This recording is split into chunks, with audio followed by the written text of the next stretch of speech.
quero ver se eu encontro uma fórmula, a fórmula certa, a fórmula adequada, e não tenho encontrado. Então, enquanto eu fico esperando por ela, ela não vem, e aí eu vou no meu jeito. Não se justifica uma avaliação no final do ensino, mas durante, cruzando todo o trabalho pedagógico do professor. Porque sempre vai haver essa falha na educação, que é justamente a avaliação. Ninguém é burro. É só ele não entendeu direito, ele não se interessou por aquela matéria. Às vezes ele não gosta daquela matéria e não se interessa. Então o professor tem que mostrar para ele que aquela matéria pode ser interessante de outro jeito. A resposta mais complexa que eu tenho que responder é o que é aprender.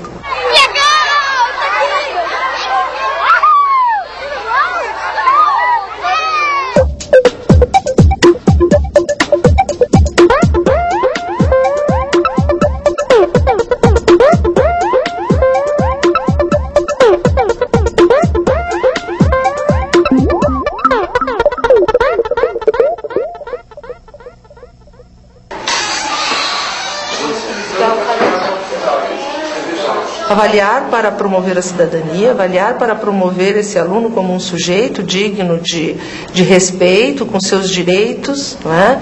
Que tenha acesso a todas as oportunidades que a vida social possa lhe oferecer.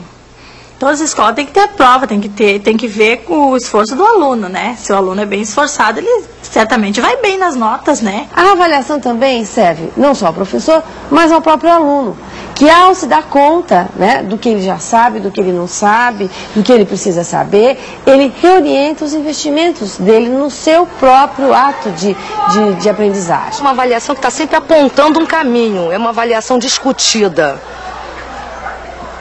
Não está bom, por que não está bom e o que a gente pode fazer para contornar isso? Quando tu faz uma avaliação, tu estás avaliando não só a criança, mas está avaliando a tua prática docente, né? Está avaliando as tuas metas, os teus objetivos dentro do teu projeto político-pedagógico. No Brasil, nós tivemos duas correntes pedagógicas que influenciaram as formas de avaliar. Uma foi a liberal, que se divide em pedagogia tradicional, a escola nova e o tecnicismo. Essas pedagogias centravam a forma de avaliar no aluno. E seu objetivo era apenas mensurar o que o aluno conseguiu armazenar do ensinado. Então, o fracasso escolar era única responsabilidade do aluno. A avaliação, ela é uma prática muito antiga, mais antiga mesmo do que a própria escola, porque ela faz parte da ação humana. Ou seja, cada vez que nós temos uma ação intencional, é desejado que a gente saiba os resultados dessa ação. Então, se avalia. Tradicionalmente, ela entra de uma forma muito perversa, porque ela é basicamente classificatória e seletiva. Por que a avaliação classificatória era injusta? Primeiro, porque acreditava que só existia uma forma de aprender e uma forma de ensinar. Então, quem não se aproximava da única forma de ensinar da escola era tido como ignorante, incapaz, incompetente. Então, os alunos eram excluídos e se taxava os alunos de ter dificuldade de aprendizagem, mas, na verdade, esses alunos não tinham dificuldade de aprendizagem, simplesmente. Eles tinham formas diferentes de aprender e que, de certa forma, eram excluídos da escola. Essa avaliação clássica não tem sido suficiente para mudar hábitos, né? Parece que nós criamos mundos, o mundo da teoria, o mundo da prática, parece que não se tocam. Então, o que o professor pode ter hoje nas suas avaliações é uma avaliação muito mais ampla, muito mais complexa, muito mais rica do que simplesmente dar um valor quantitativo, né? A partir da década de 60, se começa a discutir uma nova concepção pedagógica, que são as pedagogias progressistas. Essa pedagogia está centrada na aprendizagem significativa, que acredita que os alunos aprendem, agora, em percursos de aprendizagem diferentes. Cabe à escola descobrir as formas que os alunos aprendem. Nós avaliamos aquilo que trabalhamos.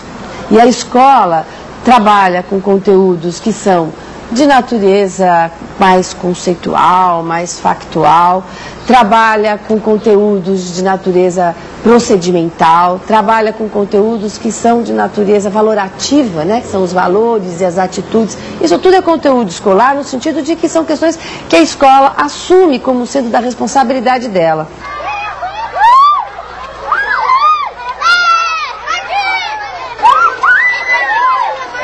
Até que ponto eu estou avaliando esse aluno por um todo? Até que ponto eu não estou classificando em cima dos meus conceitos? É aquilo, como que eu consigo? Será que eu tenho esse olhar, esse poder de estar olhando ele por todos os ângulos ou em cima das minhas concepções, né? A gente sabe que o aluno tem uma vida toda anterior, ele não está pronto, ele vem com uma bagagem muito grande e ele tem muita coisa pela frente ainda a desenvolver nesse processo de ensino-aprendizagem, né?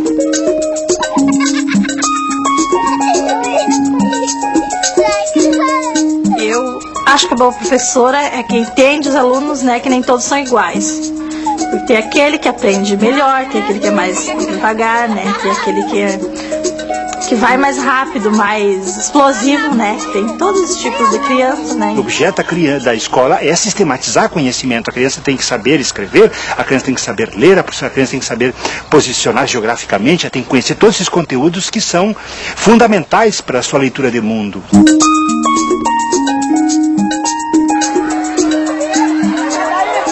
Ser bacana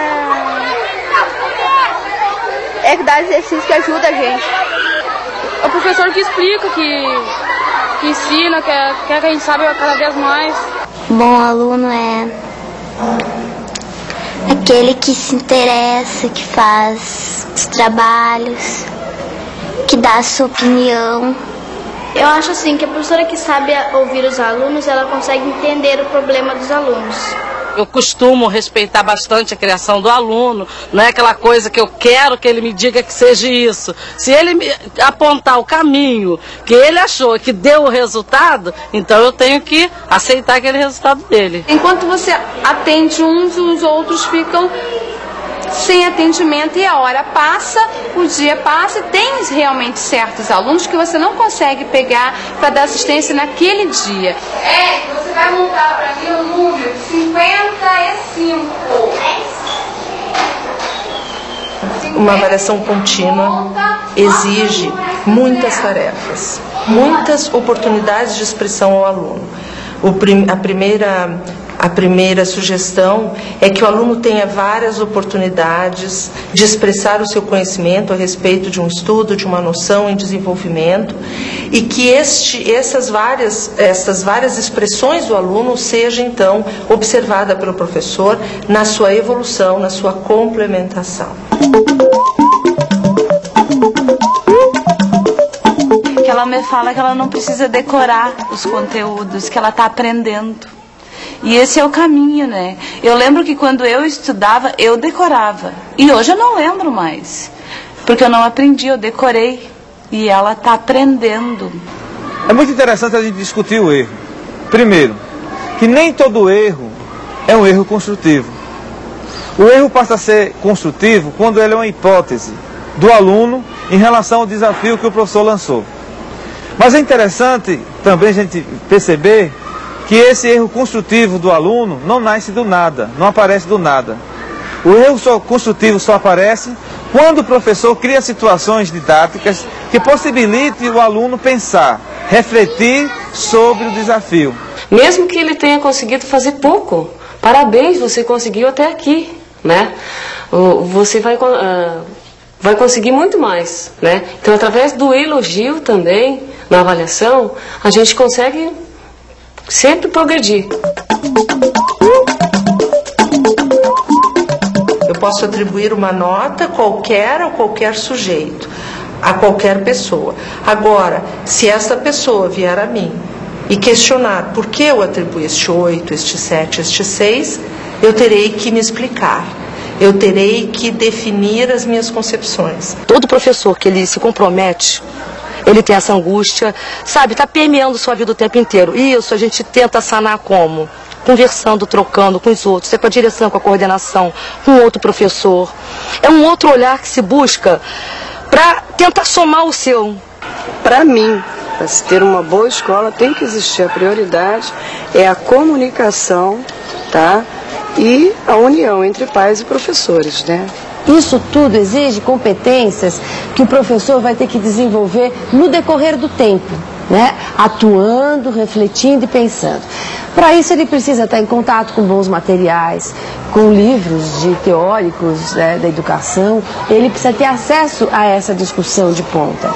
Também é importante que ele tenha condições de fazer isso, não como um plus no seu trabalho, mas como fazendo parte integrante. Quer dizer, ele não é professor só na hora que ele está ali com os meninos na sala de aula, mas ele é professor quando ele prepara a aula, quando ele chega em casa e registra o que aconteceu, onde ele documenta as aprendizagens dos seus alunos. Eu acho que os professores também deveriam ser avaliados, e a gente vai ser avaliado pelo nosso plano de carreira.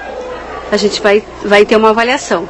Como pode a escola dizer que é obrigada ou que há uma necessidade de seguir um sistema de atribuição de notas se a própria lei de diretrizes e bases estabelece que o qualitativo deve prevalecer sobre o quantitativo? E este qualitativo não pode e nunca será expresso em números, mas sim em relatórios, em notas sim, notas que são anotações. Como os alunos aprendem diferente, não se justifica a única forma de ensinar. Exige da escola, exige do professor que ele vá diversificando sua prática pedagógica, buscando descobrir na história do aluno, na vida do aluno, o que faz, quais são os interesses desse aluno e o que vai motivar esses alunos a aprender.